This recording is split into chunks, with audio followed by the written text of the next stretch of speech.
Chapter 128 of Reincarnated as a Slime manga is finally out, and we have a lot of tension building up in this chapter, not to mention all the yapping is finally done, and we get some action. Normally I wouldn't mind all of the talking and back and forth, but because of the fact that the manga only comes out once a month, this is actually a lot that we're gonna have to process for this month's chapter.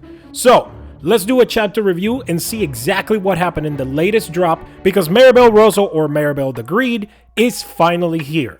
We start with Marabel actually introducing herself, and confidently enough, she is introducing herself as an enemy of Rimuru, but Rimuru stops her and proposes something.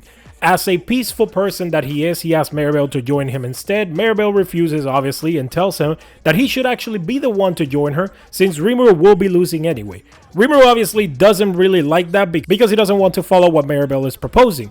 Now, Marabel states that this world is survival of the fittest, so it's fine that the powerless get exploited.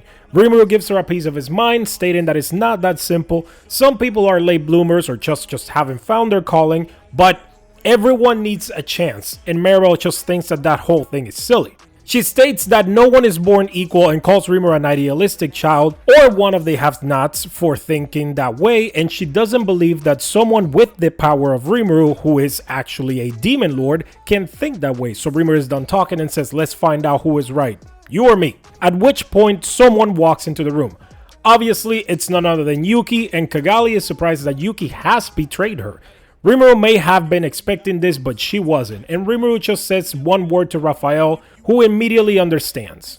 Then we get this double spread of a page with the chapter intro, chapter 128 being Marabel the Greedy, Raphael moving into full force battle mode in a small but badass preview of Milim and the Chaos Dragon, a dragon stated to have been sealed by Milim a very long time ago. Now, I'm not going to give too many spoilers for those of you that are manga only or anime only, but for those of you that have read the light novel, you know exactly the meaning of this dragon right now. Then we have the return of a fan least favorite, the stupidest character introduced in Tensura for a very long time, Gay, who comes up out and attacks Rimuru. Is it Guy? I don't even know at this point. Shion takes very little time to step up and punches him into the other side of the room. Then Yuki steps up and wants to go a few rounds with Shion. Ranga and Gobta fuse into their transformed version, and this random nobody decided to fight Gobta and Ranga. What a mistake. But Guy comes back again for more, stupid as usual, and we just see how cold Rimuru can actually be. It took little to no effort to get rid of him, and the most shocking thing about the entire chapter is the fact that Marabel was actually shocked by any of this. I mean, we're talking about a true demon lord. What made her think that Guy was strong enough to do anything at all to Rimuru? Rimuru then gives us a cold line about his power and what he just did. Marabel is surprised by his power, and we see that the reason for it. She had used one of her skills called Avarice to power up Guy, knowing full well he wouldn't win, but at least he could do something to make Rimuru reveal some of his power. Needless to say, she was entirely wrong about the whole thing. Now Rimuru takes it one step further and intimidating Marabel, and tells her that she picked a fight not knowing what she was up against, but either way, she will be next. I'm going to gobble you down until you can never be resurrected again. He actually just said that to her. A little cheesy, not gonna lie, but it was actually pretty cold of him saying that to her, and I like seeing this side of Rimuru. Gobta says that Rimuru is looking pretty scary, and Shion tells us that that's actually his true form of a demon lord. And even though they are in the middle of a battle, the two are just having a casual conversation with each other, and then Shion takes a jab at Diablo, because who wouldn't, for now being there, and actually we get a hilarious reaction from Rimuru, while Marabel finally understands that she has bit off more than she can chew. She's still confused how Guy couldn't do anything to Rimuru and just got pulverized in a second. She understands she misjudged him from previous events and now realizes that it's no time to hold back against someone like that. Then she gets all full of herself, telling Rimuru that she's going to teach him a lesson since she is much smarter than monsters, obviously making reference at the fact that Rimuru is just a monster, not a person, since he's a slime.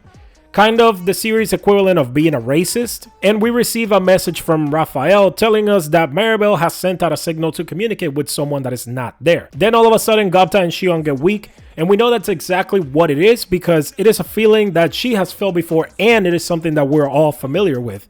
which is some sort of magic barrier that weakens monsters, just like the one that was used on them when the first attack on Tempest happened. We get the explanation from Marabel that the entire ruin is basically under a holy field, which will weaken monsters. She acknowledges the fact that Rimuru is strong, but without this, she wouldn't stand a chance. While she thinks that she has already won, Rimuru cuts her off, tells her that he pretty much knew exactly what she was going to do and was 2 steps ahead of her. Rimuru completely takes care of the holy field by advising his people to take care of those preparing the field, since it was obvious that they would throw one up, and Rimuru lets her know exactly just how much she miscalculated.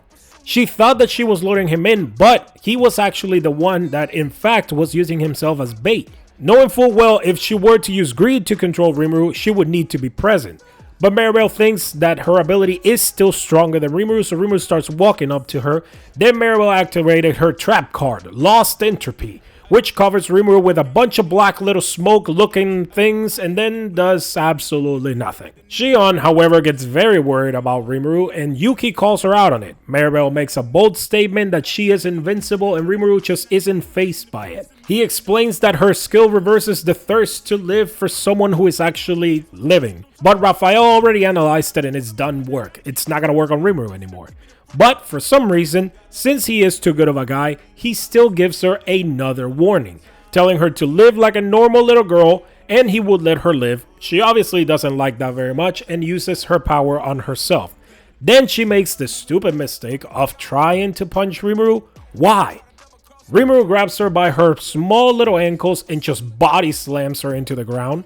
Then as soon as he is about to finish her off, someone gets blown into the wall behind him, that someone being none other than Shion. Turns out that Yuki is actually being powered up as well and challenges Rimuru. Through her skill Avarice, Marabel has transferred her power to Yuki, making it skyrocket. Then Yuki makes a move. And we get a sick clash between the two, kicking each other. I'm really liking the artwork for the manga, and actually seeing this finally drawn is quite pleasant in my opinion. We see just how strong the shockwave between the two of them is, and Marabel starts to run away.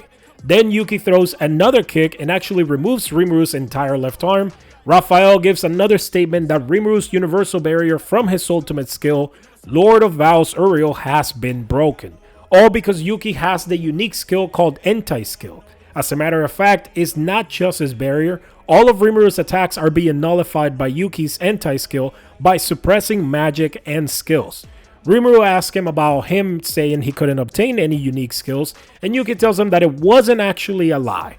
Rimuru then pulls out his katana, which Yuki responds in kind by pulling out a sword and a dagger of his own, and we get this final panel right before the face-off continues, with Rimuru telling Yuki that not to resent him for killing him, and Yuki responds with, "I'd say the same thing back." Unfortunately, we now have to wait another entire month in order to be able to see what comes next from the battle. Now, me personally, I'm loving the art style and the way that they are doing justice to the panels that it deserves. But I would love to hear your thoughts regarding this chapter, and for those of you that haven't read the light novel and don't know exactly what's about to happen next, what are your predictions for the next chapter? What do you think we're going to see in Reincarnated as a Slime next?